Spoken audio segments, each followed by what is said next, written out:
Both players in MKX have access to the same playing field, but the best players dictate how much of it they control. No matter where you are on the screen, you want to have the upper hand. You need to show your opponent that there isn't a single space where you cannot fight back. So we're going to teach you how to establish this in multiple scenarios, starting off with a staple in screen control, Footsies. Footsies is when a player is trying to space themselves so their normals can hit the opponent, but the opponent cannot reach with theirs. This does go deeper though. For example, you might deliberately put yourself in range for an opponent's attack, only to take a slight step back to bait it and whiff punish with your own. A good strategy in Footsies is to poke at your opponent with long-reaching, fast-recovering normals to occupy as much space as possible, whilst keeping yourself safe. Be careful when throwing out these attacks, as becoming too obvious leaves you open for whiff punishment. Learn the range of your attacks, remember from previous lessons, and learn your recovery frames. Find out which moves best fit your situation when trying to play the footsie game. As I'm sure you've guessed, anti-airing is when you hit your enemy out of the air, punishing them for leaving the ground and turning the momentum in your favour, or at least resetting the situation back to neutral. In theory, any attack can anti-air provided you timed it correctly. However, there are ideal attacks depending on your character. Attacks that hit particularly high, have quick startup, and preferably some range to them will make them popular go-to choices.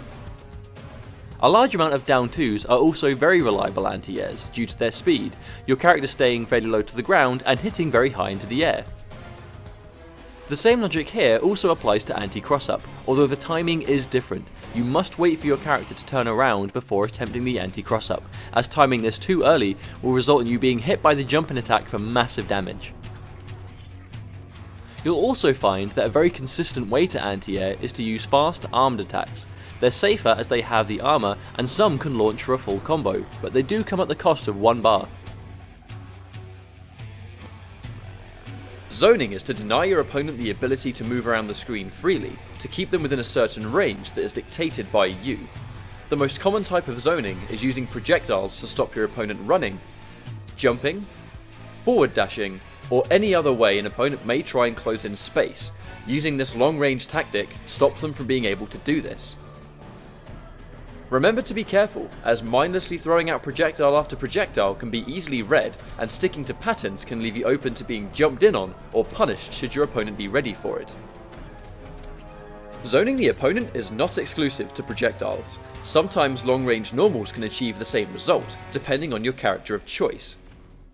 If your character is particularly keep away oriented, try to prioritize ending your combos and attacks that send the opponent full screen, putting the pace of the match back into your hands.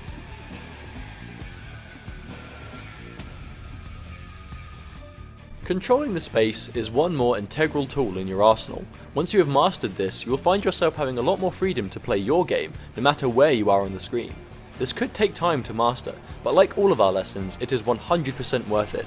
Before long, you'll be reaping the rewards entirely. Thank you for watching, and we'll see you in the Mortal Kombat X Pro League.